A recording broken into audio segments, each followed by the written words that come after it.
జనసేన అధినేత పవన్ కళ్యాణ్ కు ముద్రగడ పద్మనాభం లేఖ రాశారు. కిల్లంపూడిలో నా నివాసానికి వస్తానని కబురు పంపి రాలేదని ముద్రగడ లేఖలో అన్నారు.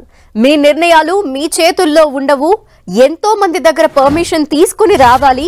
మీ పార్టీ పోటీ చేసే 24 మంది కోసం నా అవసరం రాకూడదని ఆ భగవంతుణ్ణి ప్రార్థిస్తున్నాను అంటూ లేఖలో ముద్రగడ మెన్షన్ చేశారు. ఇక నాకు ఎలాంటి కోరికలు లేకుండా నిస్వార్థంగా మీతో పనిచేసేందుకు సిద్ధపడ్డానని ముద్రగడ తెలిపారు.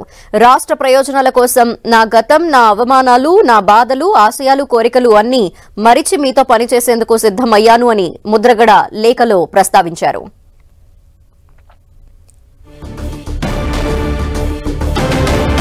మీలాగా నేను గ్లామర్, పరపతి ఉన్నవాడిని కాదు, తుప్పు పట్టిన ఇనుము లాంటి వాడిని, అందుకే నన్ను లాస్ట్ గ్రేడ్ లో పెట్టారు అంటూ కూడా పవన్ కి రాసిన లేఖలో ముద్రగడ ప్రస్తావించారు.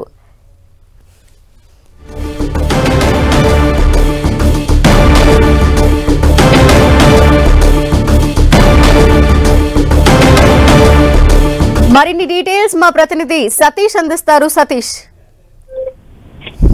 ధనలక్ష్మి, జనసేన అధినేత పవన్ కళ్యాణ్ కు కాపు నేతలు వరుస లేఖలు అయితే మాత్రం రాస్తున్నారు. నిన్న హరిరామ జోగయ్య, ఈ రోజు ముద్రగడ అయితే మాత్రం లేఖలు రాసిన పరిస్థితి కూడా నెలకొందని కూడా చెప్పుకోవచ్చు. కాపు ఉద్యమ నేత ముద్రగడ పద్మనాభం ఈ రోజు జనసేన అధినేత పవన్ కళ్యాణ్ కి ఒక లేఖ అయితే రాశారు. ఆ లేఖలో ప్రధానంగా అయితే మీతో కలిసి పనిచేద్దామని చెప్పి అనుకున్నాను, మీరు వస్తున్నానని చెప్పి 2009 ముందు కూడా కవాస చేసే సమయంలో మీ నివాసానికి కిల్లంపూడి వస్తున్నానని చెప్పి ఒక కబురు అయితే పంపించారు. అప్పుడు రాలేదు. తర్వాత కూడా వస్తున్నానని చెప్పి మీ మనుషులతో అయితే కబురు పంపించిన సందర్భాలు అయితే ఉన్నాయి.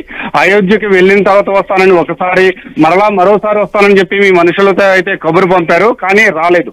అయితే ప్రస్తుతానికి అయితే మాత్రం ఇప్పుడు రాష్ట్ర భవిష్యత్తు కోసం, రాజకీయాల కొత్త ఒరవడి కోసం కలిసి పని చేసేందుకైతే నేను సిద్ధమయ్యాను. నా అవమానాలు కానీ, నా బాధలు కానీ, నా కోరికలు కానీ, ఆశయాలను కూడా పక్కన పెట్టి మీతో కలిసి పని చేసేందుకైతే మాత్రం సిద్ధమయ్యానని చెప్పి లేఖలో అయితే మాత్రం రాశారు. అయితే దీనికి సంబంధించి ప్రస్తుతం మనం చూసుకుంటే కనుక టీడీపీ అధినేత చంద్రబాబు నాయుడు జైల్లో ఉన్నప్పుడు మీరు ఇచ్చిన సపోర్ట్ అత్యంత ముఖ్యమైనది, చాలా బలమైన సపోర్ట్ కూడా ఇచ్చారని చెప్పి కూడా ఆ లేఖలో ఒక అంశాన్ని అయితే మాత్రం పేర్కొన్నారని కూడా మనం చెప్పుకోవచ్చు. అదేవిధంగా ప్రస్తుతం మనం చూసుకుంటే కనుక దీనికి సంబంధించి అంటే మీరు పోటీ చేస్తున్న 24 మందికి నా అవసరం అయితే లేదు, నా అవసరం లేదు కనుక నన్ను ఆ దేవుడిని కూడా నేను ప్రార్థిస్తున్నాను, నా అవసరం మీకు రాకూడదని చెప్పి ప్రార్థిస్తున్నాను కూడా ఆ లేఖలో రాసిన పరిస్థితి అయితే మాత్రం నెలకొందని కూడా మనం చెప్పుకోవచ్చు ధనలక్ష్మి.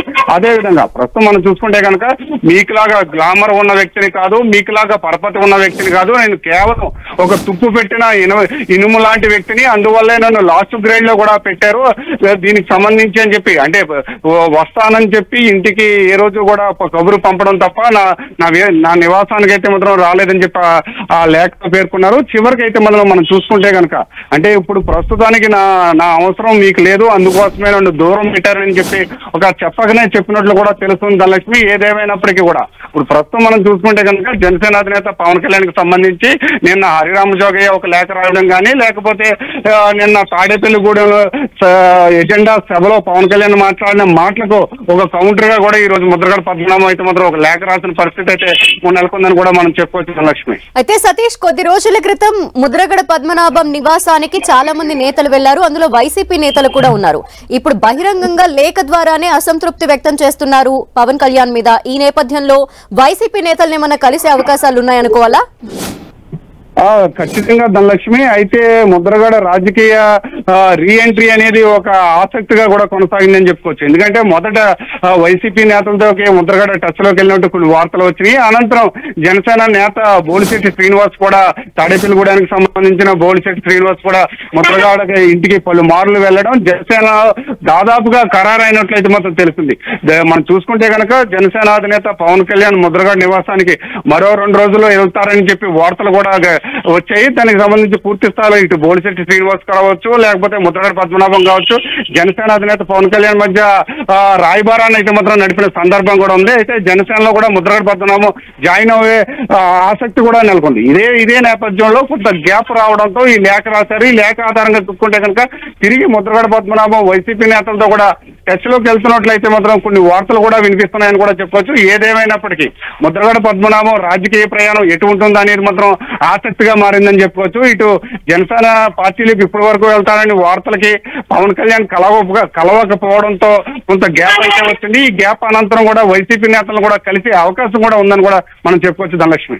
అయితే సతీష్, నిన్న హరిరామ జోగయ్య ఈ రోజు ముద్రగడ ఇలా పవన్ కి అసంతృప్తితో కూడిన లేఖలు రాయటం వల్ల కాపు నేతలు కొంత దూరం అవుతున్నారు అనుకోవాలా? అయితే ప్రస్తుతానికి అయితే మాత్రం రాజకీయ పరిణామాల దృష్ట్యా అంటే జనసేన పార్టీకి సంబంధించి అంటే కాపు పార్టీ కాదని చెప్పి ఒక పక్కన జనసేన అధినేత పవన్ కళ్యాణ్ చెబుతున్నారు. అందులోకి నిన్న 24 సీట్లు ఎందుకైతే తీసుకున్నామో అనే అంశాన్ని స్పష్టంగా క్లియర్ గా కూడా ఒక క్లారిటీ కూడా జనసేన అధినేత పవన్ కళ్యాణ్ ఇచ్చారు. ఎవరితో కూడా అసంతృప్తిని వ్యక్తం చేయొద్దు. ఈ అసంతృప్తి ఇంకా అంటే మనం గెలిచే సీట్లు మాత్రమే తీసుకున్నాము.